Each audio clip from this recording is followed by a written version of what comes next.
5వ అధ్యాయం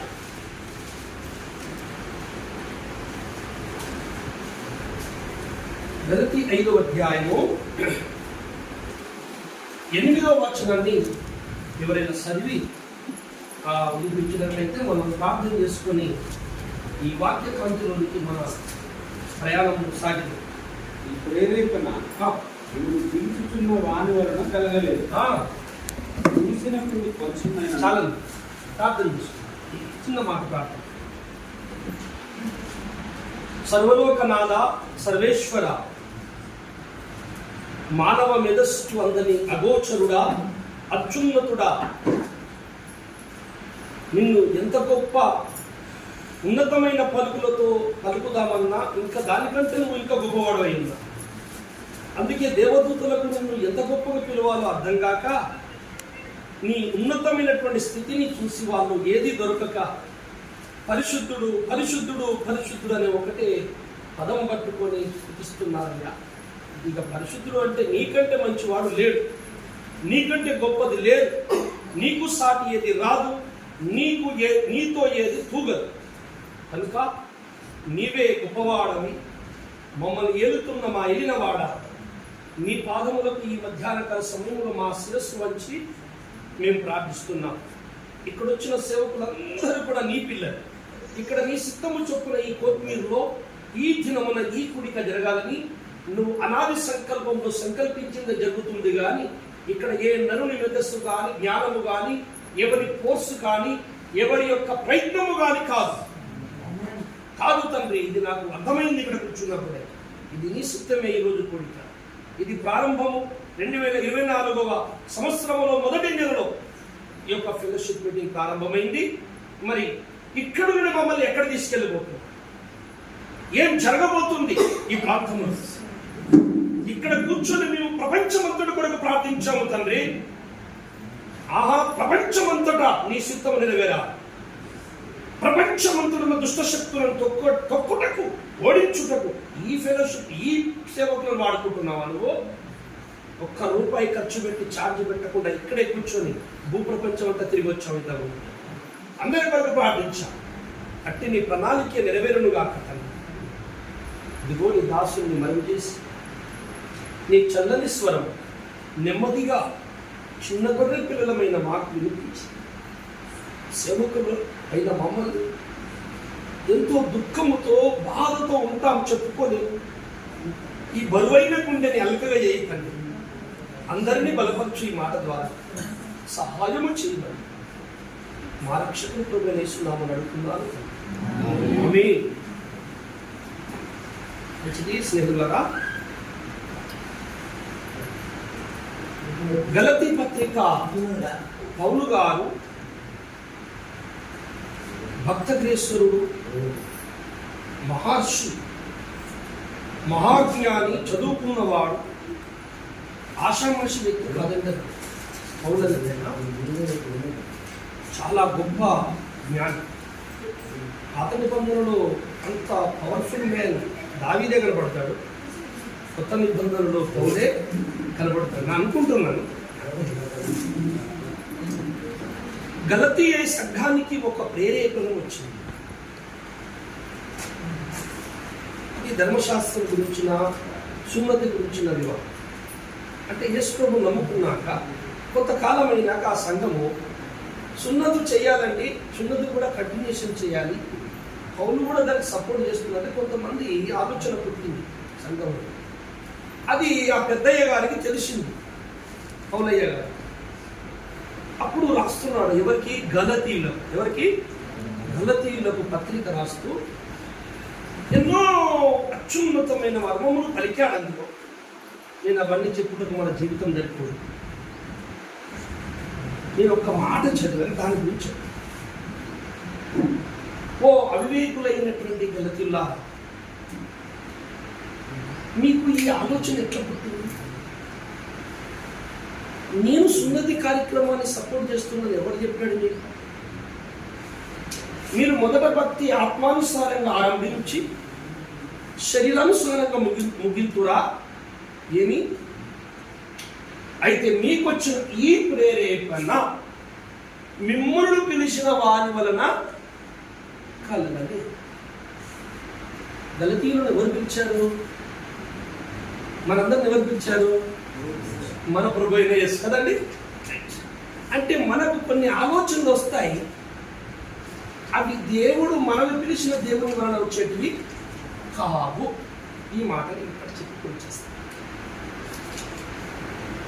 మనుషులు మంచి వాళ్ళని మనం అనుకోకూడదు. ఎందుచేత అంటే మనము మనుషులము. ఈ మాటకు అర్థం ఉందని చెప్తాడు. మనుషుని హృదయము అతి ఘోరమైన వ్యాధి గలది అని మనం చదివిన వాళ్ళం అందరికీ తెలుసు.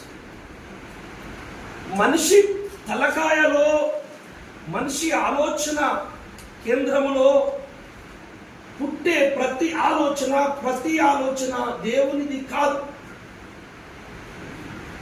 అది పాస్టర్ అయితేంది, విశ్వాస అయితేంది, తురుకాలు అయితే, ఇంత గొప్పడైతే మనం మనుషులమే. మనందరం ఎవరమ్మా? మనుషులమే. కనుక ప్రతి ఒక్కరికి దావీదుని ఒకసారి సైతాన్ ప్రేరేపించింది. ఇశ్రాయేలు లెక్క పెట్టుకో. అసలు ఇశ్రాయేలు లెక్క పెట్టద్దు. ఇశ్రాయేలు దీనిలో లెక్క పెట్టకూడదు, రాదు.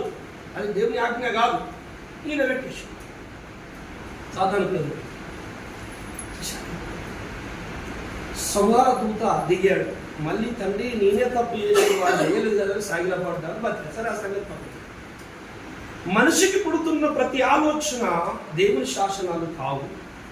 అది గుర్తుపట్టాలని దేవుడు మనందరినీ సమకూరుస్తున్నాడు. దేవులరా, సేవకుల యొక్క స్థానము దేవుడు చాలా గొప్పగా తన హృదయంలో తన సేవకుల విషయంలో దేవుని హృదయంలో చాలా గొప్ప స్థానం ఉంది. జలములపై ఆది కాండంలో మనం బిగినింగ్ పాయింట్ అంటే ప్రారంభ దేశంలో చూస్తాము. జలములపై ఆత్మ అల్లాడినట్లు నూతన సృష్టి అంటే ఆ జలములందున్న భూమిని బయటికి తీసుకొచ్చి ఆ పరమాత్మని వాక్కుని ప్రతిష్ఠింపజేసి సమస్త జీవరాశులను జీవాత్మను కలగజేయుటకు, సృష్టిని వికసింపజేయుటకు దేవుని ఆత్మ జలములపై అల్లాడినట్లు ఇప్పుడు నూతన సృష్టి అనే సంబంధమైన వ్యక్తులను బయటికి తెచ్చుటకు దేవుని యొక్క ప్రణాళిక సేవకుల మీద అల్లాడుచున్నది. సేవకులను దేవుడు ఎంత నమ్మాడో నిజంగా తెలిస్తే ఒక్కనాడును సరిగ్గా ఒక్క క్షణము కూడా నువ్వు దేవుణ్ణి మరిచి ఉండవు. నువ్వు ఆయన్ని తలచని క్షణం ఉండదు. నువ్వు ఆయన గురించి ఆలోచించని క్షణం ఉండదు. ప్రతి క్షణము దేవుడి కోసం ఆలోచిస్తాం. మనం ఎవరో తెలవాలి. ఫస్ట్ మనం ఎవరో మనకే సరిగ్గా తెలియని స్థితిలో ఉన్నాం. మనం చాలా జాగ్రత్తగా ఆలోచించినట్లయితే మనిషి లోపలికి, సేవకుని లోపలికి చెడ్డ ఆలోచనలు వస్తాయా? సేవకుని లోపలికి అపవిత్రమైన ఆలోచనలు వస్తాయా? సేవకుడు కదా, దేవుని ఆత్మ ఉంటుంది కదా అని అనుకోవడానికి వీలు లేదు. ప్రతి మనిషికి వస్తాయి. అవునంటాడు, నాలో మంచి ఏది లేదు, మంచి చేయాలన్న కోరిక నాకు కలుగుచున్నది కానీ నేను మంచిని చేయలేకపోతున్నాను. నాలో ఏదో నియమము నివసించుచున్నట్టు నాకు కనపడుతుంది. అది నాలో ఉన్న ధర్మశాస్త్రంతో, దైవ నియమముతో పోరాడుచున్నది. ఆ నియమం పేరు పాపము. అంటే కౌలు కంటే గొప్ప రోగం. మనిషి లోపలికి చెడుగుణంలో తలంపులే రాకపోతే ఆ మనిషి ఉందరా సత్యమందు శ్రమ లేకుండా, ఏది కూడా పరీక్ష లేకుండా అది గొప్పదని తేట తెల్లము కాదు. ఖచ్చితంగా పరీక్ష. దేవుడు మనుషులు చెడ్డవారు కాదని తెలుసు, కానీ మంచివారిగా మార్చుటకు వచ్చాడు.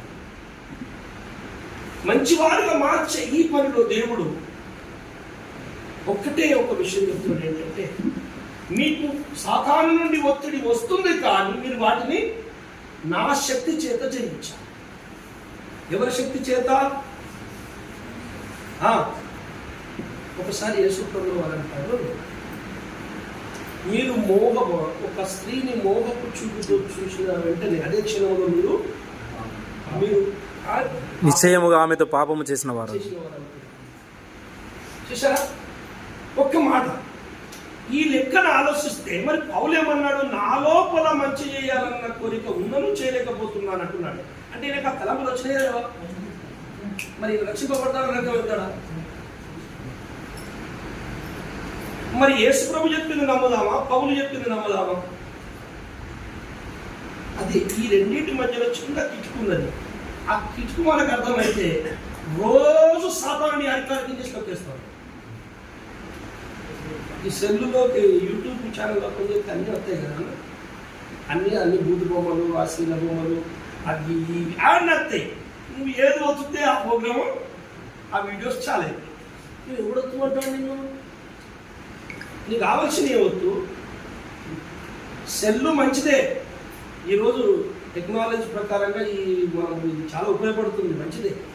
కానీ దీన్ని నువ్వు ఉపయోగించిన విషయంలో తేడా వస్తే నీ జీవితానికి ఆటంకం, నీ జీవితమే సర్వనాశనం అయిపోతుంది. అయితే మన హృదయం అనే స్క్రీన్ మీదకి సాతాను అనేక వీడియోలు తీసుకొస్తాడని ఎవడొత్తుమన్నాడు? ఎలా గెలిచేదో తెలుసా? మోహపు చూపు చూసిన వెంటనే, అంటే దాని అర్థం ఏంటంటే దాని కింద ఇంకొక మాట అంటాడు, 2 కన్నులు కలిగి నరకం వెళ్ళే కంటే. అదేంటి? ఇప్పుడు కన్ను పీకేసుకున్నావా? మరి ఏసై చెప్పినాడు కన్ను పీకేసుకోవాలి, మంచిగా కావు. ఎట్లా చెప్తాం మరి ఈ మాటని? కొంచెం అర్థం చేసుకోవాలి. ఆయన మాట్లాడుతున్నది పంచభూతాత్మకమైన ఈ హృదయ దేహం, ఈ అవయవాల గురించి మాట్లాడతలేడు. ఈ అవయవాలను నడిపిస్తున్న అవయవాల గురించి మాట్లాడుతున్నాడు. ఈ శరీరము కనబడుతున్న ఈ భౌతిక శరీరంలో కనపడని ఒక శరీరము ఇమిడించబడి ఉంది, అది ఆత్మ. అందుకే చూసే లక్షణము కన్నులు నిజంగా ఆత్మకే ఉంది, మాట్లాడే లక్షణము ఆత్మకే ఉంది, వినే లక్షణము ఆత్మకే ఉంది, నడిచే లక్షణము ఆత్మ, సర్వము ఆత్మకే ఉంది. శరీరము కేవలము నిష్ప్రయోజనం. అందుకే సజ్జన సేవ లేదా అంటే వాడు కళ్ళ లేదు ఏందో నా కంటిలో పెడుతున్నావు అంటాడు. అంటే నువ్వు బతుకు, ఈ బతికి దేవైన చచ్చిపోతుంది, ఏం పని చెయ్యవు. అంటే అవయవములు మరి ఇంతవరకు పనిచేసింది ఇది కాదా పవర్? అందుకే ప్రకృతి సంబంధమైన శరీరము కలదు, ఆత్మ సంబంధమైన శరీరము కలదు. ఇప్పుడు మనం ఏ శరీరం కోసం ఆలోచించాలంటే ఆత్మ సంబంధమైన శరీరాన్ని కాపాడుకోవడానికి ఆలోచించాలి. సో ఆయన కన్నులు పీకేసుకో అని అంటలేడు.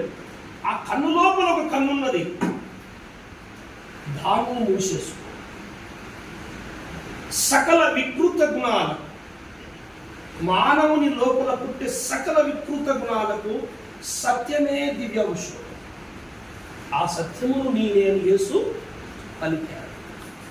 ఆ సత్యమే వాక్యమై ఉంది. నీ మనస్సుని ఖాళీగా పెట్టావా, ఖచ్చితంగా సర్వనాశనం. నేనే కానీ ఎవరైనా కానీ ఎవరు గొప్పరాదు. అందుకే నీ మనసుని బిజీ పెట్టు. అయితే బిజీ అంటే ఏ బిజీ? అది నువ్వు ఏ బిజీ పెడితే అదే నీకు సంప్రాప్తి. ఈ లోకాలోచన మీద, నీ శరీర కోరికల మీద బిజీ పెడితే సర్వనాశనం.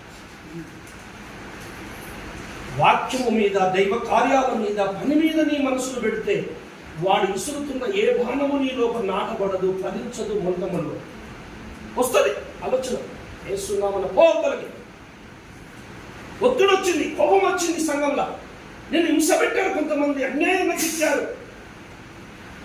మనిషివే కదా నువ్వు, నేను కోపం రాదా? వస్తుంది. కానీ నువ్వు మోకరించి వాక్యం వైపు చూసిన రోజున, తండ్రి ఈ భయంకర పరిస్థితి నుంచి నువ్వే నన్ను కాపాడు అంటే, అందుకే అంటాడు పౌలు, అయ్యో ఈ భయంకర స్థితి నుంచి నన్ను ఎవరు కాపాడుతారు? ప్రభు అయిన యేసు తప్ప. మన కన్నులు ఎట్టుకోవాలి మన యజమానుని వైపు. దాసుని కన్నులు యజమానుని వైపు. ఎవరన్నా ఇళ్ళలో పనిచేసి ఆడాలంటూ చూసినావా? అత్తది మంచిగా ఇంట్లో బోర్లో ఉంటుంది, బట్టలు తిరుగుతారు, పెద్దవాళ్ళు మార్వాడి వాళ్ళు మన మనుషులు పెట్టుకుంటారు. అన్ని పనులు చేసి అమ్మ వెళ్ళొస్తా చేతులు కనుక అమ్మ వెళ్ళొస్తాడా వెళ్ళరాక అటు పోతుంది మళ్ళీ అమ్మ వెళ్ళొస్తా అని ఏందమ్మా వెళ్ళరాపో మళ్ళీ ఇటు వచ్చి మళ్ళీ అమ్మ వెళ్ళొస్తా ఏంది క్యా బాత్ హై उसको समझ जाता है अंदर उसको समझ जाता है ఇది 3 సార్లు చెప్పింది అంటే ఏదో కాదో ఏదో ఇస్తుంది మిగిలిన కూరలో అన్నమో ఓ గారెనో పిల్లలు చేసింది ఏదో ఇస్తుందేమో కుట్టుకొని పోదామని ఆశపడుతుంది. ఎటు చూస్తుంది? అమ్మగారి చేతుల వైపు. దాసుని కన్నులు యేసుని వైపు చూడాలి, ఈ లోకం వైపు వద్దు. వారి సహాయము తాత్కాలికం, ఈయన సహాయము ఎప్పటికీ ఉంటుంది. ఆయన ప్రేరేపిస్తే చివా ఆధారపడడం నేర్చుకోండి. మన హృదయం మీద అనేకమైనటువంటి ఆలోచనలు వస్తాయి, రావని కాదు. అయితే వచ్చినంత మాత్రం అపవిత్రుడు కాదు, అపవిత్రుడు కాదు. అక్కడ చాలా మంది ఫెయిల్ అయిపోతున్నారు. ఎందుకంటే అపవిత్రం మనము కాదు, వాటిని పాటించాలని నువ్వు అనుకున్నప్పుడు అపవిత్రమైతున్నావు. నిమిషంలో సెకండ్లో ఎట్లొచ్చిందన్నట్టు తోసిపడాయి. నీకు వ్యభిచారం ఆలోచన వచ్చింది అనుకున్నాం బట్ మోహం చూసినాం అనుకున్నాం బట్ సేవకులమైనా సరే విత్ ఇన్ సెకండ్స్ బట్ అది వెళ్ళడానికి టైము ఇవ్వకూడదు. తొందరగా ఇది ఎక్కువ వస్తుంది. ఏసునవలపో సేవకుని జీవితంలో జరిగే ప్రతి సన్నివేశము దేవుడు అతనికి ఒక నూతన పాఠము నేర్పడానికి వస్తాయి.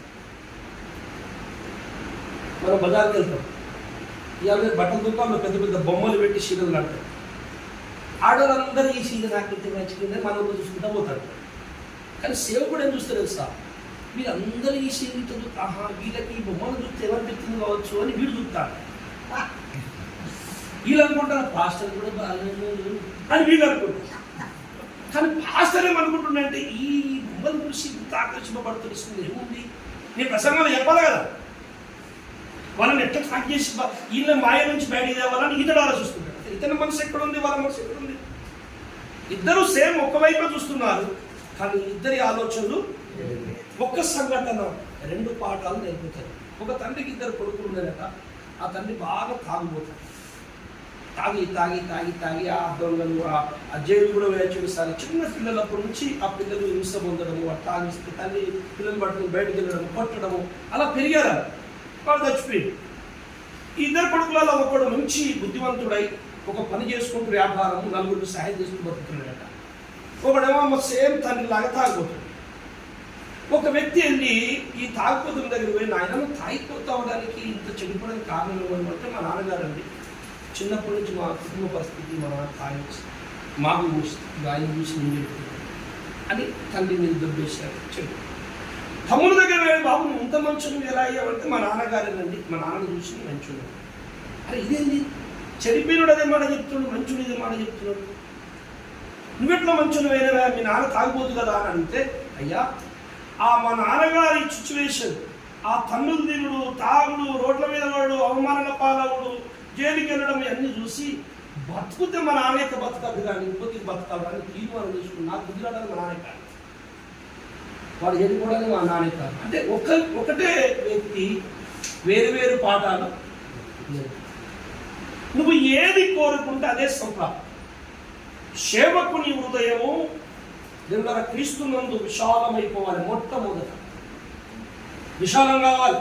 సంకుచితములు ఎవరు సేవ చేయలేదు, చేసిన ఫలించదు, ప్రారంభించిన కొనసాగ మధ్యలో అయిపోయి విశాల హృదయములు కావాలి. విశాలం అంటే మీకు అర్థమయ్యేటట్టు ఒక చిన్న ఉదాహరణ, ఒక పిరికడుపు తీసుకుందాం, ఒక చొమ్మడి నీళ్ళు తీసుకుందాం, ఆ పిరికడుపు చొమ్మడి నీళ్ళ పోతాం, కలుపుదాం, కరిగినాక చూద్దాం మీకు ఎప్పుడుదన్నా బాగుంటుంది, నోట్లో తాగలేదు, రైట్. ఇదే పిరికడుపు తీసుకోపోదాం, బాగులేదు, కలుపుదాం, బకెట్ తీసి అభ్యవసరం కూడా లేదనుకో, అది వెళ్ళిపోతుంది సార్, తీసి తాగుదాం పెట్టుకుంటుందా, మధురమే ఉంటాయి. నేను ఏం జరిగింది ఇక్కడ తేడా? అది విశాలమై ఉన్నది, ఇది ఇరుకై ఉంది. నువ్వు విశ్వాసులా ఉండకూడదు. నువ్వు విశ్వాసులకు ఏమవుతావో బైబిల్ చెప్తుంది. నేను 4 ముచ్చట్లు చెప్తా, చూపిస్తాను. నీ హృదయం విశాలమవ్వాలి. ఫస్ట్ విశాల హృదయుడైన సేవకునికి ఎన్ని తుఫాన్లు వచ్చినా అవ్వలీలుగా చిరునవ్వుతో జయించగలడు. క్రీస్తుని జీవించుకోవాలి. నువ్వు చిన్నపాటి క్రీస్తు అవ్వాలి. సేవకుడు అంటే ఎవరో తెలుసా? సేవకుని పట్ల దేవునికి చాలా గొప్ప స్థానం, దేవుని హృదయంలో గొప్ప స్థానం ఉంది. గొప్ప స్థానం నేను నాలో చెప్తా వచ్చినా చూపిస్తాను. నేను వివరించగానే ఆయన ఏంటంటే చెప్పి వదిలేస్తాను. మీరు గొప్పవాళ్ళు సేవకులు కనుక మీకు అర్థమైపోద్ది, విశ్వాసం కూడా అర్థం కావచ్చు. మీకు ఉపయోగపడుతుంది ఆ వాక్యం. విశాలం కావాలి హృదయం. ఎన్ని శ్రమలు వచ్చినా, కరువులు వచ్చినా, దుఃఖం వచ్చినా ఒక్క నిమిషం ఏడుస్తావు, 5 నిమిషాలు ఏడుస్తావు. తండ్రి నువ్వు ఇయ్యబోతున్న బహుమానం ఉంది, ఇది ఎన్న తగినది కాదని నిమిషంలో డిలైడ్ చేసుకొని పోయి చిరునవ్వుతో సేవ చేస్తావు. హల్లెలూయా. హృదయం విశాలంటే ఏ కీడు నిన్ను ఏం చేయజాలదు, ఏ ప్రేరేపణ నిన్ను ఏం చేయజాలదు, ఏ ఒత్తిడి నిన్ను ఏం చేయజాలదు, ఏ అపవిత్రత నిన్ను ఏం చేయజాలదు. ఎందుకంటే అన్నిటికీ అధిగమించిపోయి ఉన్నావు. ఈ ప్రేరేపణ దేవుని వలన మీకు మిమ్మల్ని పిలిచిన వలన కలగలేదు అంటే ఎవరి వలన కలిగింది మీరు చెప్తారు కదా. గలతీయులకి ఆ పిలిచిన ఆయన ఎవరు చేసుకున్నారు, ఆయన వలన వీళ్ళకి ఆ ప్రేరేపణ రాలేదంట. మరి ఎవరి వలన వచ్చింది సంఘానికి? అపవాది.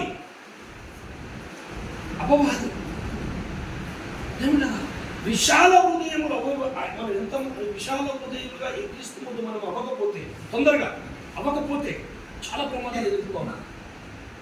విశాల హృదయం అయినవంటే నీకు పరలోక జ్ఞానం ధారాళంగా నీ దగ్గరికి వచ్చేస్తుంది. లేకపోతే ప్రశ్న మిగిలిపోతుంది, నీ లోపల మిగిలిపోతుంది. గర్భఫలం యెహోవా ఇచ్చు బహుమతి. ఒక ఆమె వ్యభిచారం చేసి ఒక బిడ్డగా లేదు, యెహోవా బహుమానమా మరి ఏం చేద్దాం? లేదండి అది యెహోవాది కాదండి, ఇది యెహోవాదండి, మంచిగా సంసారం చేసుకోవాలి, ఈ విచారం కాదండి అని అంటే మరి ఎవరు ఇచ్చారంటే సైతాన్ ఇచ్చిండే, సైతాన్ సృష్టి పెడతానా? కాదు. మరి ఏం చెప్తాం? ఇట్లాంటి ప్రశ్నలు కోట్లున్నాయి బైబుల్లో. మరి ఎట్లా నీకు తెలియాలి? విశాలం కావాలి. ఫస్ట్ బైబిల్ పట్ల సంకుచిత హృదయం ఉండద్దు. అది నీ తప్పు కనబడితే మార్చుకుంటట్టు ఉండాలి. అప్పుడు అన్ని చెప్పేస్తారు దేవుడు. నువ్వు ఎప్పుడైతే నా ఆలోచనకు తగ్గ వచ్చిన వెంట దొరుకుద్దా, నేను అనుకున్నట్టు ఎక్కడ దొరుకుద్దా నువ్వు పరిశోధన చేసి చదివావనుకో, యథామత తథా పద అన్నాడు. ఇలాంటి ఆ మనసు కలిగిన వారికి అలాంటి తోవలే దొరుకుతాయి. మనం ఏదైతే బోధిస్తున్నామో మన జీవితంలో నెరవేరుతాం. మంచి గుణము లేని అందం, క్రమశిక్షణ తెలియని చదువు, అమల్లో పెట్టలేని నీతి సూక్తులు, ఈ 3 కూడా సువాసన లేని పుష్పముల లాంటివి. కవి జిల్లెడు పూలు అనుకున్నామట. జిల్లెడు పూలు ఏమన్నా పెట్టుకుంటారు ఎవరన్నా? జిల్లెడు పూలు ఎవరికి కావాలి అంటారు. అదే మల్లెపూ అది ఇట్లా పెట్టుకుంటారు, దగ్గర పెట్టుకుంటారు, బాగా ఇష్టం ఉంటుంది. అలాంటి జిల్లెడు పూలు లాంటి వాళ్ళు ఎవరంటే, నీకు మంచి అందం ఉన్నది, నేను చూస్తుంటే అబ్బాయి ఎంత అందంగా ఉంది అమ్మాయి, ఈ అన్న ఏం కట్టు, ఏం పాయింట్, ఏం బెట్టు, ఏం తక్కువ, ఏమున్నాడు, ఏం నడక అంటున్నారు. కానీ హృదయం కంపు కొడుతుంది. నీ అందం దేనికి? నీ సౌందర్యము దేనికి? ఏమంటే అంత చదువు చదివిన పని క్రమశిక్షణ, పెద్దల ముందు ఎలా ఉండాలి, పెద్దవారితో ఎలా మాట్లాడాలి అని తెలియదు. నీ చదువు దేనికి? అలాగే అనేక నీతి సూక్తులు నువ్వు బోధిస్తున్నావు, కానీ నువ్వు పాటించవు, నీది ఫలించవు. ఒక గురువు వచ్చిందట ఊరికి. ఆయన ఎవరికి ఏం చెప్పినా మంచిగా అవుతున్నాడు, మారిపోతున్నాడు. ఆ ఊళ్ళో ఒక కొడుకున్నాడు, ఆ రోజు చక్కెర ఇప్పుడే కోరడు, బెల్లం చక్కెర ఇంట్లో దగ్గర చచ్చిపోతాడని భయపడుతుంది. ఎవరు గురువు వచ్చినా గురువు దగ్గర పట్టుకోపారు, నాకు మాటలు చెప్తాడు, కాగితాలతో ఏం చెప్తాడు, మంచిగా చెప్తాడు, ఆశపడతాడు. ఏందయ్యా అంటే, నా అయ్యా నా కొడుకు మార్చు, రోజు చక్కెర కూడా చచ్చిపోతాడు, ఏదన్నా మీరు సాయం చేయండి అని చెప్పి గురువు కాలం. వచ్చే శనివారం రాపను ఆయన అని చెప్పి, వచ్చే శనివారం కల్లా ఏదన్నా తయారు చేస్తాడు వచ్చాడు. నేను శనివారం వచ్చాను, వాళ్ళని కూర్చోబెట్టిన ఆయన చక్కెర షుగర్ ఉంటుంది, అవయవాలు జరిగిపోతాయి, మంచిది కాదు ఆయన అని మంచి 4 మాటలు చెప్పి ఇంటికి. తండ్రి గారు మనం వచ్చింది, ఈ 4 ముచ్చట్లు అన్నడే చెప్పలేదు అని ఆయన అడిగాడు. అడిగితే అయ్యా నాకు గదే రోగం, అందుకని ఈ వారం రోజులు ముక్కుడు బంద్ చేసిన, నేను ట్రైనింగ్ చేసి సక్సెస్ అయినా చెప్పిన సార్ మరి జాగ్రత్త నా మనస్సాక్షి ఒప్పుకోదు పాటినని చెప్తాను ఆయన. మనం బోధించేది మనం చేసి తీరాలన్నమాట. యేసయ్య అన్నాడు, బోధించిన నువ్వే దొంగిలించేదవా? ప్రపంచంలో కవులు కవేశ్వరులు ఎంతోమంది ఎన్నో మాటలను చూసినా అవేమో కావై బైబిల్లోనే ఉన్నాయి. బైబిల్ ఏముంది? ఎవడు తోడుకులేకుంటున్నాడు? మనం యేసుప్రభువు నమ్మకం మన ముసలోళ్ళు అనలేదా? అనుభవముల నుండి మనుషులకు ఎదురవుతున్నాయన్నీ ఉంటాయి. మనం తుంకరించదు. వాళ్ళు సత్యాలు వాడుకోవచ్చు. బిల్డింగ్ కట్టడానికి కట్టలు పెడతారు, స్లాబ్ వేయడానికి. అవన్నీ పెట్టి మొత్తం స్లాబ్ అయిపోయిన తర్వాత ఆ కట్టలన్నీ వచ్చి నాకేసం చెప్తారు, తీసేస్తారు. ఇది అంతే. యేసయ్య సువార్త నిలబెట్టి మనుషులని కట్టుటకు సర్వ సత్యాలను వాడుకోవాలి. కట్టుకున్న తర్వాత అన్ని పట్టుకు తప్పి యేసయ్య ఉంటుంది. బైబిల్ కంటే గొప్పది లేదని చెప్పు. అందుకని ఇవన్నీ జరగాలి మన లోపలంటే మొట్టమొదట మనకు విశాల హృదయము కావాలి. అందుకే విశాల హృదయంలో ఏం చేయాలి అది ఒకటి చదువుకుందాం. సామెతల గ్రంథం 8:34 చదువుదాం దయచేసి.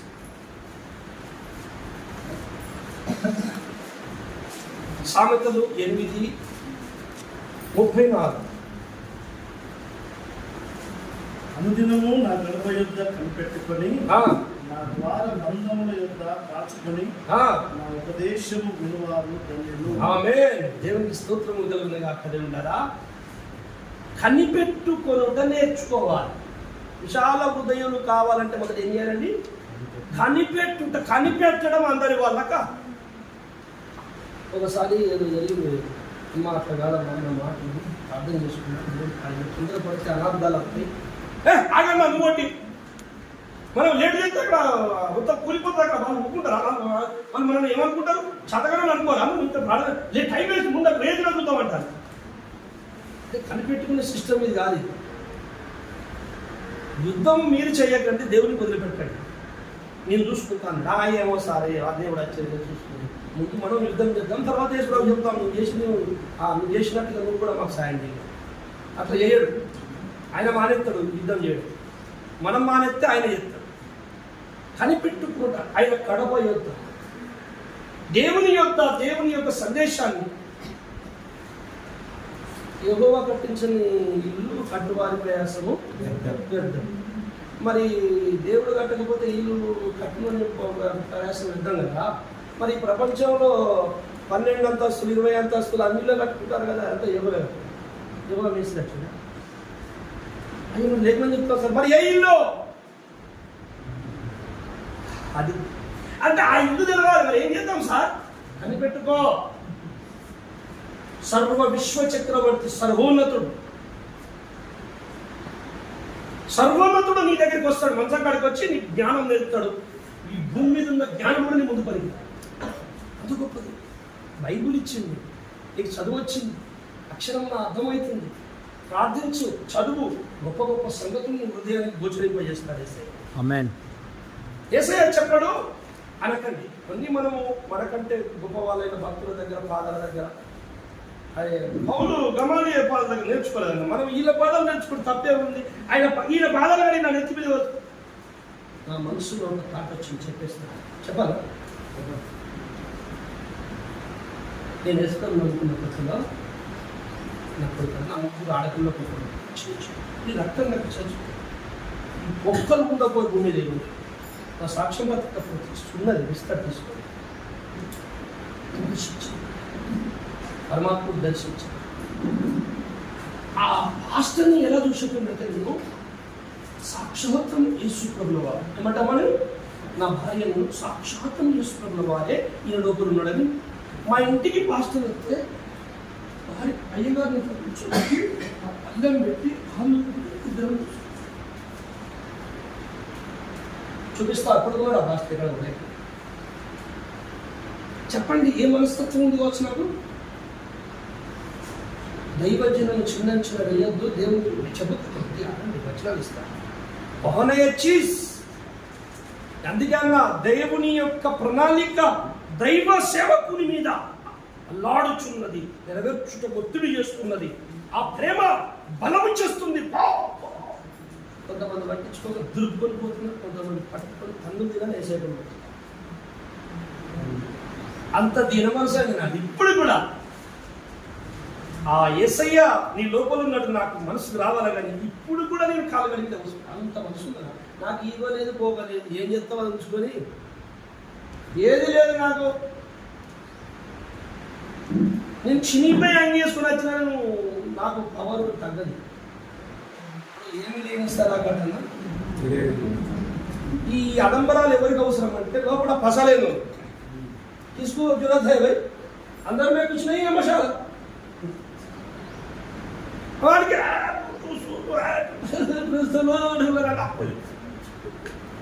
हमको जरूरत है छिरी पे इसको वाक्य చెప్తా చలి చెండారు ఉంటా. ఏసై ఉన్నాడు, ఎవరున్నారు? ఏసై ఉన్నాడు. ఏసై ఉంటే నేను ఎక్కడైనా వాడుకుంటాను. వచ్చినంత మనం పుచ్చుకోకు. నేను నాకు ఏం లేదు, నేను గొప్ప సేవకుడు ఇచ్చిన అనుకోకు. ఎవరు నువ్వు? ఆమె కనిపెట్టుకోవడం నేర్చుకో. ఫస్ట్ కనిపెట్టుకోవాలి. ఒకటి కీర్తన 73:5-4 చదవండి. ఆ తర్వాత కొన్ని వచనాలు చూపించి ముగించేస్తాయి. ఇప్పుడు మీకు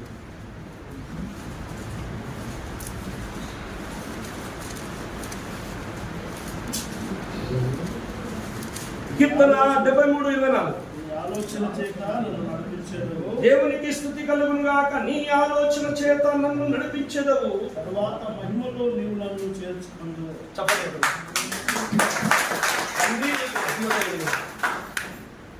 ఒకవేళ నువ్వు కనిపెట్టుకొని ఆయన గడప యొద్ద యేసయ్యా ఏం చేయాలి పరిస్థితిని నిన్ను అడగకుండా నేను స్టెప్ వేయలేదు తండ్రి, నువ్వు ఒక తలంపని దర్శనం అని ఏదో చేయను. అది వీడు బయటట్లేడు, మొటికేస్తున్నాడు కూరడు. ఏదన్నా ఆలోచించుకుని ఉత్తరాన్ని కూడా ఉత్తలేడు, నా దగ్గర దత్తాడు అన్నప్పుడు ఆయన నిన్ను నడిపించాడు. ఎవరి ఆలోచనతో నడవాలండి మనం? ఆయన ఆలోచనతో. మీకు తెలుసు, మీరు వచ్చిన చూసే అవసరం లేదు. పౌలు అంటాడు ఒకసారి 10వ అధ్యాయంలో కూడా సమస్త ఆలోచన చదువుదాం పట్టండి. 1 కొరింథీ 2 కొరింథీ 10:5 చదువు అన్నా. సమస్త ఆలోచనలు అదే చదువుదాం, మనకు అర్థం, మనకు మాట్లాడొస్తుంది కదా, చదివితే ఇంకా బాగు. 2 కొరింథీ 10:5 వితర్కములను దేవుని జ్ఞానం అడ్డగించు ప్రతి ఆటంకమును పడదోసి కూలదోసి ప్రతి ఆలోచనను సేవకులు చేయాలి. ఏ పని ఎవరు చేయాలండి? మాస్టర్స్ అండి. ఎంత గొప్ప స్థానం ఇది! ఈ ప్రపంచపు గలిబిలి ప్రశ్నలన్నిటికీ సమాధానం చెప్పగలిగేవాడు క్రైస్తవుడు ఒక్కడే. మాస్టర్ ప్రతి ఆలోచనను యేసయ్య కాళ్ళ దగ్గర తీసుకొచ్చి పెట్టి బలి పడేయాలి. నువ్వు కనిపెట్టుకొని ఉంటే అంతటి వాడిని నిన్ను తయారు చేయబోతున్నాడు. ఈ 2024లో చాలా మంది పవర్ఫుల్ men బయటికి వెళ్ళబోతున్నారు. గొప్ప సేవ జరగబోతుంది, అద్భుతాలు జరగబోతున్నాయి. అలా అని చెప్పి సైలెంట్ ఉండద్దు. సాతాను ప్రభావం కూడా ఎక్కువ కాబోతుంది. వాడికి టైం కొద్దిగానే కదా, మనకు కూడా టైం కొద్దిగానే ఉంది. వేసేస్తున్నాడు. 2 లేస్తున్నాయి ఇప్పుడు, 2 గుంపులు. అందులో మనందరం ఉన్నాం. అందుకే ఈ రోజు ఇప్పుడు ఆమేన్, హల్లెలూయా. దేవుడరా, దిద్దుకునే స్వభావం ఉన్నవాడే కనిపెట్టుకుని ఉంటాడు. మూడేమాట చేస్తాడు. దిద్దుకున్న స్వభావం ఉన్నవాడే కనిపెట్టుకుని ఉంటాడు. కనిపెట్టుకుని ఉన్నవానికే దేవుని నడిపింపు దొరుకుతుంది. దేవుని నడిపింపు దొరికిన వాడే ఈ ప్రపంచంలో ప్రతి ఆలోచన యేసయ్య కాళ్ళ దగ్గర తీసుకొస్తాడు.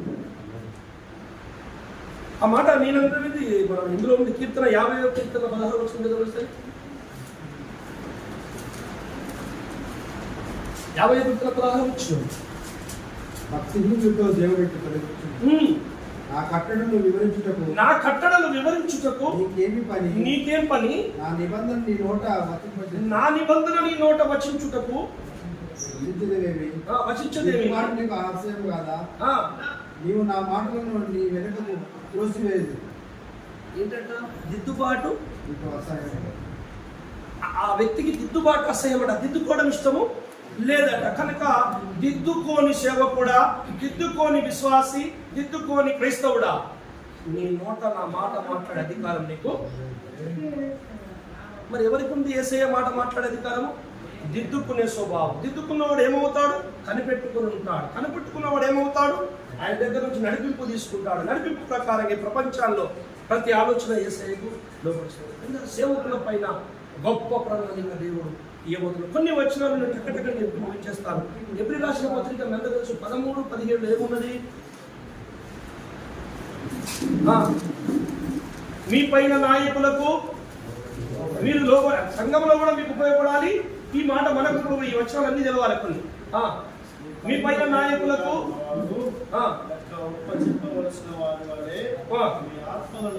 కాయిచున్నారు. వారు దుఃఖముతో పని చేసిన ఎడలా ప్రయోజనంగా దుఃఖంతో కాక ఆనందంతో చేయనట్లు వారి మాట విని వారికి లోబడి ఉంటుంది. చెప్పండి, దేవుడు సేవకుని గణపరిచిందా కీనపరిచిందా? సంఘం ముందు ఏం చేసిండ? గణపరిచి. అరే బాప్రే, ఏంటది? సంఘంతో చెప్తున్నాడే, మా జాగ్రత్త సంఘమా, నా సేవకుని చిన్న చెయ్యకు. ఎక్కడ పెట్టిండో చూడండి. అతడు మీకు చేసే సేవ సంతోషకరంతో చేయాలి, సంతోషంతో చేయాలి. దుఃఖంతో గిట్టని ప్రార్థించాడా? చాలా మంది విశ్వాసాలు వచ్చి చేసేటన్నీ నల్లమొకప్పాలి. కాస్తంది కడుపు మండుతుంటుంది, లోపల దుఃఖం ఉంటుంది. ఏమన్నంటే ఎట్లా మరి దానికి సాక్ష్యాలు ఆధారాలు ఉంటాయి. కాస్త చెట్టుడని మిమ్మల్ని నిందలేసేస్తారా? భయం. మళ్ళీ ఆదివారం ప్రెసిడెంట్ అయ్యారు. ప్రెసిడెంట్ ప్రెసిడెంట్ అయిపోతే కూడా బాగాలే. ప్రెసిడెంట్ బాగా ప్రార్థన చేయండి. ఇప్పుడు చెప్పండి, ఇతని కడుపులో మంటున్నది, ప్రార్థన ఫలిస్తుందా? చెయ్యకపోతే అయ్యగారు మంచోడు కాదు. సచ్చుకుంటాం మనం. ప్రార్థన చేయాలి, చేస్తాను నేను కూడా. అయితే నేను ఒకటి చెప్పిన వాళ్ళు, ఈ రకంగా ప్రార్థన చేయించుకునే విశ్వాసానికి ఆశీర్వాదము రాదు. ఆశీర్వాదము నా తోలు తోలు తోలు తిత్తుల లేదు. మళ్ళీ అదే మాట అక్కడికి వెళ్ళాలమ్మా. దేహం ఈ తిత్తిల లేదు. నేను 50 పద్యాలు రాసిన ఒక బుక్ ప్రింట్ చేద్దామని 6 సంవత్సరాలు కొట్లాడుతున్నా సైతం కానీ స్వార్థం అది అన్ని మూలలు అద్భుతంగా రాసి చేస్తా, ఏదో ఒకరోజు అవుతుంది. అన్ని అనుకూలించకపోతుందా? ఈ తిత్తిల ఆశీర్వాదం లేదవా? నా మనస్సులో ఉంది. నా మనసు సంతోషంగా ఉంటే నాలోనున్న అభిషేకము నీకు పంచుకుంటా. సేవకుడు దుఃఖముతో చేస్తే నిష్ప్రయోజనం. అంటే సేవకుని ఏ స్థానంలో పెట్టాడో చూడండి, మనం ఉన్నత స్థానంలో పెడుతున్నాడు దేవుడు. అలాగే దేవుడారా, 1 తెస్స 5:12 చదవండి. సేవకులకు సంబంధించిన వచనాలు మాత్రం అక్కడక్కడ ఇచ్చేస్తారు. మేము మనకు ఈ 2004లో అద్భుతమైనటువంటి రీతిలో మనకు దిద్దాలి ఈ వచనాలు అనుకుంటున్నాను నేను కూడా. సహోదరులారా, ఆ దినము దొంగ వలె మీ మీదికి 1 తెస్స 5:12 మరియు సహోదరులారా, మీలో ప్రయాసపడుచు మీలో ప్రయాసపడుచు ప్రభువునందు మీకు పైవారై ఉండి మీకు బుద్ధి చెప్పుచున్న వారిని వారి పనిని బట్టి వారిని ప్రేమతో మిక్కిలి ఘనముగా సేవకుల గురించి, ఎవరి గురించి? వాళ్ళు చేస్తున్న పనిని బట్టి వారిని ఘనముగా ఎంచాలి. సంఘము అంటే క్రీస్తు వలె చూడాలి, క్రీస్తు యాత్రలో ఉన్నట్టు చూడాలి. అంటే మనం ఎక్కడ పెట్టిండండి? ఏ స్థానంలో పెట్టాడు సేవకుని? చూడండి, యాకోబు రాసిన పత్రిక 5:10 త్వరగా.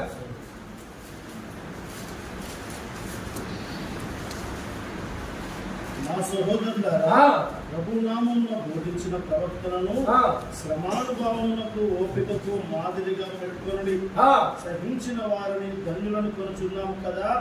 మీరు యోబు యొక్క సహనము గురించి వింటిరి. ఆయన ఎంతో జాలియు కనికరమును గలవాడని మీరు తెలుసుకొని ఉన్నారు. సేవకుని సంఘానికి ఎలా పెట్టినట్ట? శ్రమకు మాదిరి. సేవకుడు ఒక శ్రమ కొలిమి. నిన్ను సహిస్తాడు, నీ బాధలను సహిస్తాడు, నీ కోసం ఏడుస్తాడు, ఉపవాసం చేస్తాడు, నీ కోసం వాక్యం చదవాలి రాత్రి పగలు, నీకు తీసుకొచ్చి పెట్టాలి, నీకు యేసు రక్తం ఇవ్వాలి, శరీరం ఇవ్వాలి, నీ పాపాల కోసం ప్రార్థన చేయాలి. ఇవన్నీ చేసినందుకు నీకు ఎన్నో ఒత్తిళ్ళు, ఎన్నో కష్టాలు. నీ కోసం దరిద్రుడైపోయాడు, కష్టపడుతున్నాడు, ఐశ్వర్యవంతుడు, బలపరుస్తున్నాడు. అతన్ని నువ్వు ఘనపరచాలి, నీచంగా చూడకూడదు. అంటే ఎక్కడ పెట్టాడు సేవకుని దేవుడు? మంచి స్థానంలో పెట్టాడు. ఎబ్రీ పత్రిక 12:20 చదవండి. ఇక్కడైతే అద్భుతమైన మాట.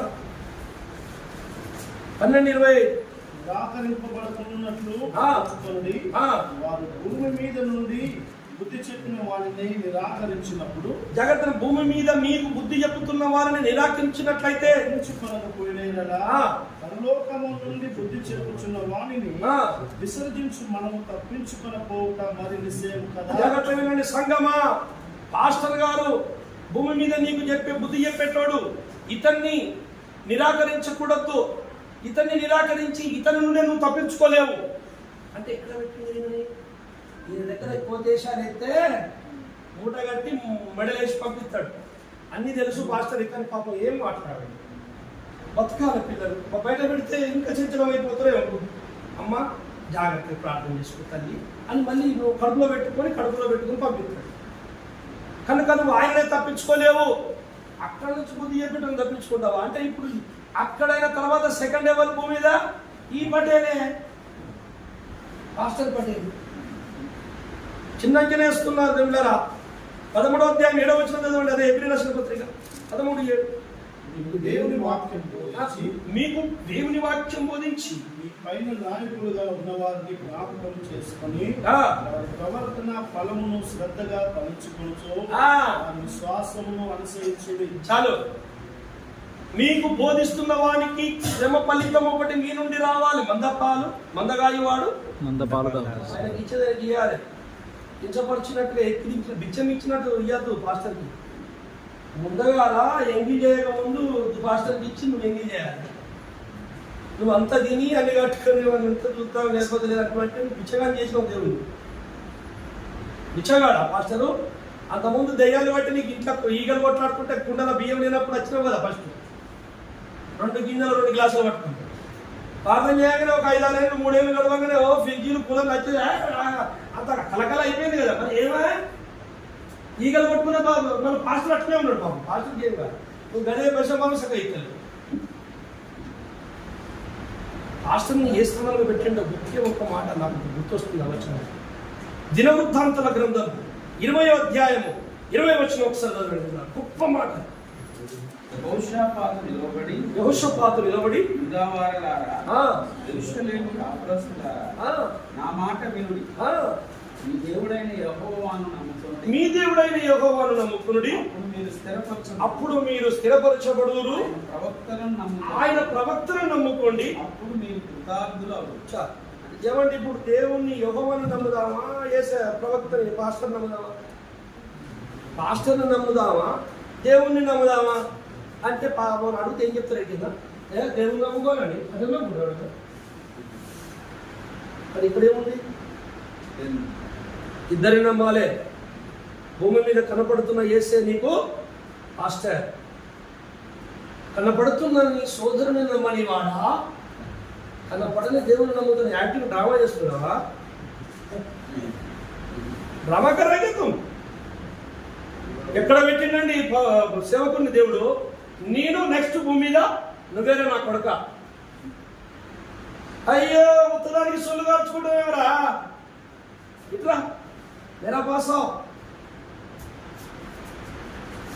విశాలమైందనుకో, ఈ లోకైశ్వర్యం నీ కాలు దుమ్ముతో కూడా సమానం కాదు. అంత గొప్పలు వినువు. మీరు యెహోవాను నమ్ముకోండి, ఆయన ప్రవక్తను నమ్ముకోండి. అప్పుడే మీరు విజయం సాధిస్తారు, మీరు ఆశీర్వదింపబడతారు. ప్రవక్త నమ్మకపోతే ఏం జరుగుతుందంటే, ఇప్పుడు యెహోవా దేవుడు ఇంటికి వచ్చి బోధ చెప్తారు. ఈ విశ్వాసాలకి కాదు కదా. ఎక్కడి నుంచి ఈ సంఘానికి వాక్యం అందుతుంది? ఈ హృదయం అని ఇక్కడ ఉండదు. కనుక ఇప్పుడు ఇతని మీద నమ్మకం లేదు నాకు, ఈ పాస్టర్ మీద. నేను విశ్వాసంలో కూర్చున్నా, పాస్టర్ మీద ఇప్పుడు ఆయన చెప్పేది నేను ఎందుకు నమ్ముతా? మరి నమ్మనప్పుడు మరి ఎవరు చెప్పాలి నాకు? అప్పుడు ఎవరు ఫెయిల్ అయిపోతుండ్రు? నేనే నాశనం. అందుకే కనపడని ఆ పరమాత్ముడు, పరిశుద్ధాత్మ ఈ కనపడుతున్న సేవకుని లోపల ఉందని నేను ఎప్పుడైతే విశ్వాసించి కాళ్ళకు నమస్కరిస్తాను. చాలా మంది అంటే మనుషుల కాలం మొక్కరా, దేవుడి కాలం మొక్కలు, దేవుడిని ఇంటికి వచ్చినాడు. పట్నా గ్రంథం అంతా చదివిన తర్వాత యోహాన్ గారు దూతకాలు మొక్కుతుంటే ఏమన్నాడు? పొద్దుద్దు నాయన. పేతురు గారు కొన్నేళ్ళ దగ్గర పోతే మొక్కిండా లేదా? పొద్దుద్దు అన్నాడు. మొక్కడు మన శిష్టం, మొక్కుడు నీ శిష్టం. దేవుడు చాలా గొప్పవాడండి. నువ్వు మొక్కి పెట్టే ఉండాలి. కుదురు నాయన అటు చూడరా నన్ను పెట్టి నేను ఉండాలి. నేను గర్వించిన తప్పే, అవి ఒక ఈ రెండుని పరీక్షిస్తాడు దేవుడు. ఈ రెండు ఇలాగే నడుస్తే ఎత్తుకొని ముద్దు పెట్టుకుంటాడు. ఆమేన్. యేసు ప్రభుని దేవుడు గారు చాలా మంది సేవలు చేసి కొడుతున్నారు, దుఃఖపెడుతున్నారు. ఒకరోజు దేవుడు నాకు పొద్దున్న నేను వాక్యం చేసుకుంటే మాట్లాడు, మరి నీ కొడుకు నాకు ఉన్నాడు ఇక్కడే వాడి మీద చెప్తాను, నాకు చెప్పలేదు వరకు నీ కొడుకు నిన్ను దొరకబట్టి మా నాన్న మంచోడు కాదని, మా నాన్నకంటే పక్కించోడే మంచోడు అని చెప్పి నేను దొరకబట్టి తుక్కు తన్ని నీ అంగి చింపేసి నేను గోడకేసి మొదలేసి కొట్టినాను, నీకేమనిపించదు రా? ఒకసారి ఆ ప్లేస్లోకి వెళ్ళి ఆలోచించాను, గుండె చినిగిపోతుంది. చిన్న గుడ్డు కాకి పోకుండా గద్దం పోకుండా కాపాడుతుంది కానీ అని అన్నం పెట్టి కూడా పెంచుకుంటూ వచ్చినాము. వాడే నన్ను సిలువకేస్తుంటే నాకు ఏమనిపిస్తుంది చెప్పండి? ఓ దొంగచి సంపిన బాగోడు కానీ నా కొడుకు నన్ను కొడుతున్నాడు, అయ్యో ఇంత న్యాయమా, ఇంత ఘోరమా, నా ప్రేమ ఎక్కడ వాయా, నా తండ్రి గిలగిల కొట్టుకోను. ఈ సచ్చిన బాధ కంటే హృదయంలో జరిగే గాయమే ఎక్కువ.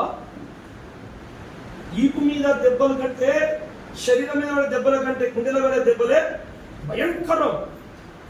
అదిగో అలాగే నా ద్వారా బ్రతికి నేనిస్తే బ్రతుకు తీసుకొని మంచిగా నన్ను సెలవుకిస్తుంటే నీకు అనుకున్నట్టు నాకు కాదారా అన్నప్పుడు నడుస్తూ వాకింగ్ చేస్తూ ఎక్కడొస్తానే అక్కడ ఇల్లు లేవు దగ్గర మా గుట్ట దగ్గర ఒక వంట చేసుకోవాలి, ఇట్లా లేచి ఆకాశం నుంచి ఒక్కడోసారి హాని అరిసి మొదలు ఏడిసిన అర్థం సేపు చేసుకోవాలి. ఇంత బాధపడుతుంది దేవుడు గారు. మనం అనుకుంటాం మనకేదో అన్ని అనుకూలంగా ఉన్నా కానీ దేవునికి ఏమైనా అంత బాగానే ఉన్నాడు. బాగాలేడు దేవుడు, కారుతూనే ఉంది. తండ్రి ఈ శిలువావతారము ఈ యజ్ఞస్వరూపాన్ని విడనాడవ ఇంతకాలము కడబూరం రోగి సువార్త మనం ఆగిపోయేదాకా చివరి సువార్త ద్వారా రక్షింపబడే చివరి వ్యక్తి వరకు నేను ఒక శక్తి క్షేత్రములో, మహాశక్తి క్షేత్రములో ఈ యజ్ఞ స్వరూపాన్ని ఒకటి నేను పెట్టే వచ్చినాను, తప్పదు. అందుకే అన్నాడు, మీరు మరలా గాయంలో ఏర్పడతారు. అరే వట్టిగా జరుగుతలేదండి, నువ్వు వెళ్ళి స్వార్థ చేసి మనిషిని తీసుకొస్తుంటే యేసయ్య రక్తం కారుతున్నాడు అక్కడ. సేవకుని శ్రమ, యేసయ్య రక్తం రెండు కలిస్తే సంఘం. చెప్పలు కొట్టండి.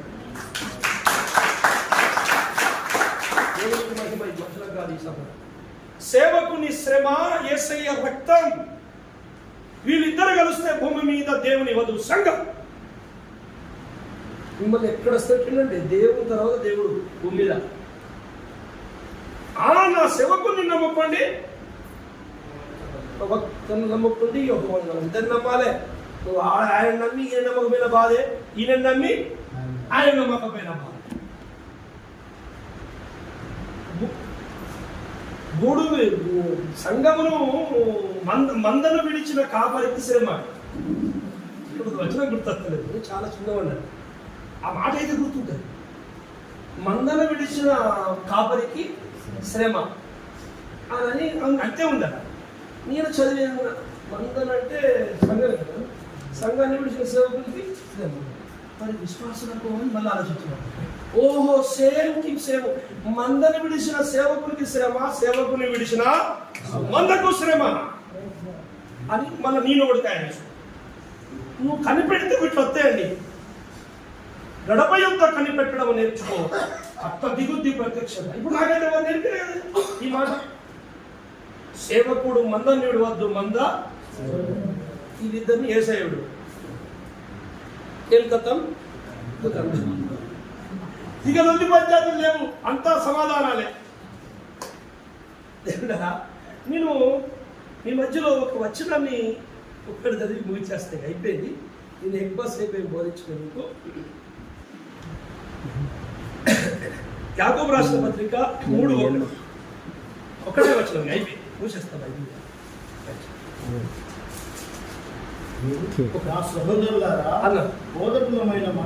ఇది ఫైనల్ వర్డ్.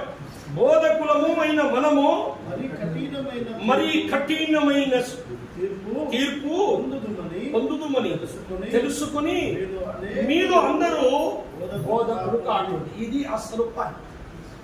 బోధ చేయటానికి కొంచెం భయపడండి, ఎందుకంటే కనిపెట్టడము విశాలత సంపాదించుకుంటారు. అది లేకుండా బోధ చేయకండి. ఏమవుతుంది చేస్తే అంటే ఏమీ కాదు. కఠినమైన శిక్ష నీ కొరకు పొంచి ఉంది. కఠినమైన శిక్ష ఎవరి కోసం అట? బోధకుల కోసం. పౌలు చెప్తున్నా అంటే మనకు ఆయన ఇష్టానుసారంగా బతుకుతే దేవుని తర్వాత భూమి మీద మనం ఎంత గొప్ప స్థానంలో ఉంచడం ఎంత సత్యమో, ఆయన ఇష్టాన్ని పక్కకు పెట్టి బ్రతికితే శిక్షకు కారణం కూడా అంతే సత్యం. కనుక ఈ 2024లో మన ఫెలోషిప్లో ఉన్న లేకున్న వాళ్ళు కూడా ప్రపంచంలో సేవకులు దేవుడికి యథార్థంగా బతికే వాళ్ళందరికీ దేవుని కృపా సమాధానం విస్తరించాలి. అందరిపైన అభిషేకం అగ్ని దిగి రావాలి. కడవరి వర్షం సంఘాలు పక్కపక్క మండాలి. ప్రార్థనగా సాతాను అంధకార మాంత్రిక శక్తులని ప్రపంచంలో కూలిపోవాలంటే చల్లగైపోయిన హృదయ బలిపీఠాలు భగ్గున మండాలి. ఉవ్వెత్తున లేచి ప్రార్థిస్తుండగా సాతాను రాజ్యం కూలిపోయింది. ప్రార్థన శక్తి ఉందని మీ అందరూ తెలుసు. ప్రార్థన శక్తి లేదా? మరి లేకపోతే మనకేం ఎవరు చెప్తున్నారు? మరి ప్రార్థనే కదా, ప్రార్థన ద్వారానే చెప్తున్నాడు కదా. కనిపెట్టుకుందాం, తల వంచుదాం. తండ్రి, ఏదైతే నా ద్వారా జరిగిందో అది నీ ద్వారానే, కానీ నీ చేసింది ఏం లేదయ్యా. వాళ్ళు మన ఊపుడు కాదు, నీ కాళ్ళు ఊపుడు, నీ నాయి కావాలి. వాళ్ళు ఏదైనా ఇస్తే తండ్రి నువ్వు ఇచ్చిన ఆకలి అది వాంఛ అని నమ్మకంగా ఖర్చు పెట్టాలి. ప్రతి రూపాయి లెక్క రాస్తాను, దానికి ఒక 2% ఉంది నాకు. ప్రతి 1 ఎంపీ కూడా వదిలిపెట్టాడు. ఎంట్రికలే లెక్క పెట్టిన మహానీయుడు పైసలు లెక్క పెట్టాడండి. శిక్షణ లేకపోతే కాకపోతే ఇచ్చిన పైసలు ఎడదాస్తాను, ఎవరికి ఇస్తాను, ఎడిపోతాను, ఏం తింటాను, అనవసరం తింటున్నావు, అవసరమైన తింటున్నావా? అవసరంగా ఏంటి ఖర్చు పెట్టుకొని ఇప్పుడు హాస్టల్ మీటింగ్ ఉంది, పైసలు ఏమన్నా మరి నిన్న శిఖరం తెచ్చుకున్నారా అని అన్నాడు. పైసలు నేను అంటే నన్ను క్షమించాడు. నల్లముఖమే ముందు నిన్న పప్పు తింటేవయ్యా ఓతు కదా మొద పట్టుకొని ఆడ అత్తనేట మంచి ఓ పోరుడు ఆడ వచ్చిన వాళ్ళు మాట చెప్తాడు. అయినా దాన్ని పోయి అంటాడా అన్నాడు. నన్ను కూడా అంటాడు. ఏంటంటే మిమ్మల్ని దేవుని తర్వాత దేవునిగా ఎంచుకున్నాడు దేవుడు. ఏది కనిపెట్టుకుంటే విశాల ఉదయులైతే నమ్మకంగా బ్రతుకుతే ఏమైనా న్యాయం ఏంటుందో నీ మనసుకు అర్థమైంది కదా. చెప్పండి, మీరే న్యాయం చెప్పండి. న్యాయవంతులు ఎవరో, దోకాబాజీగాలు ఎవరో, ఎవరితో స్నేహం చేస్తే ఏ తోకపోతామో మీకు అర్థం తెలుసండో. తెలిసే పోతారు వీళ్ళు. తెలవదని నువ్వు అనుకుంటున్నావు. పిసయ్యో పాపము అలా కాదు కాదు, నువ్వు పిసోని కట్టాలి. వాళ్ళు అడిగి పోయేది ఎందుకు, అది వేరే కారణం ఉన్నది. అలా ఆ తోకే ఎందుకు పట్టుకుంటారో అది వేరే ఉన్నది. వాళ్ళకి తెలుసు ఇక్కడ మంచిదని. మంచి పని చెయ్యని అంటే మేలైనది చెయ్యనరిగి అలా చేయటం వల్ల అంటే వారి లోపలికి ఎవడో సాతానుగా ఆలోచన పంపాడు. అచ్చిన ఆలోచనలను దేవుని కావు. మీకు ఏదైనా ఆలోచన వస్తే మరి ఏది సత్యమో జర మంచిగా అర్థం చేసి బైబిల్ని అడిగి దేవుడిని అడిగి తెలుసుకొని వెంబడిస్తే మంచిదని ఈ నా చిన్న విన్నపము. ఈ వాక్యం అందరూ 10 నిమిషాలు బాగా టైం తీసుకున్నది. ఎన్నుకున్న కోపం ప్రార్థిస్తుంది.